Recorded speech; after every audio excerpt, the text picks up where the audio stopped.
बिस्मिल्लाहिर्रहमानिर्रहीम। अस्सलामुअलैकुम। Food run लाया आज आपके लिए बघारी हुई हरी मिर्च की रेसिपी। तो चलें स्टार्ट करते हैं। अब मैंने इसके लिए जो हरी मिर्चें ली हैं 150 ग्राम है। इसको मैं बारीक बारीक कट कर लूँगी। आप चाहें साबित रख लें या हाफ़ कर लें। इसके बीज आपकी मर्ज़ी है। आप अगर ज़्यादा मिर्चें नहीं खाना चाहते हैं तो बीज स्किप कर दें या हाफ़ के बीज रखें, हाफ़ निकाल दें। फिर इसी तरीके से कट कर लिया मैंने। कट करके मैं पैन में ऑयल डाल रही हूँ। हाफ़ कप ऑयल डाला मैंने ताकि इसके साथ अच्छी तरीके से तल जाए। इसमें मैंने कुटा हुआ लहसुन डाला है और इसके अच्छी तरीके से भुनाई करूँगी ताकि थोड़ा लहसुन का इसका टेस्ट सही आ जाए। अब बघार का मसाला डालूँगी।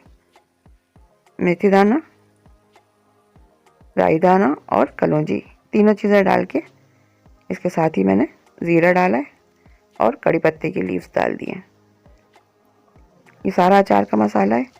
साथ में मैंने मिर्चें डाल के भुनाई की है। इसकी अच्छी तरीके से भुनाई करके थोड़ा मिर्चें अच्छी तरीके से तलने पे आ जाएं तो फिर बाकी हम इसके अंदर चीज़ें डालेंगे।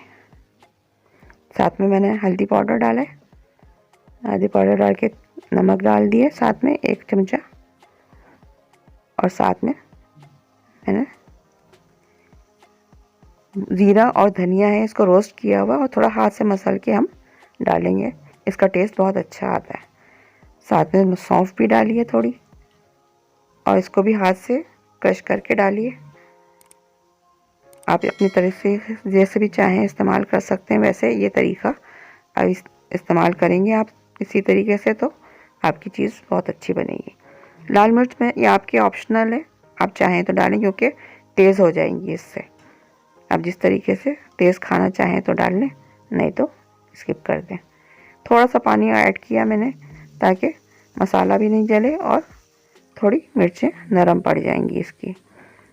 इसके साथ ही तकरीबन हमारी मिर्चें डन हो रही हैं। हम इसके साथ लेमन जूस यूज़ करके तकरीबन डन हो गई हमारी मिर्चें। इसके साथ हरा धनिया डाल के हम इसको कंप्लीट करते हैं डिश को, और साथ साथ हम इसको चलाते जाएंगे। देखिए हमारी बघारी हुई हरी मिर्च तैयार हो गई हैं। आप इसको चपातियों के साथ खाएं, बहुत मज़े की लगेगी। और चाहें तो इसको स्टोर करके भी रख सकते हैं, 2-4 दिन फ्रिज में आराम से ये रह जाती हैं। और जब दिल चाहे आप ना निकालें और इसको खा के देखें। बनाएंगे तो यकीनन आपको भी बड़ा मज़ा आएगा। ये रेसिपी आपको कैसी लगी ट्राई करके कमेंट्स करें। मज़ीद वीडियो के लिए यहाँ क्लिक करें, सब्सक्राइब के लिए यहाँ क्लिक करें। Thanks for watching.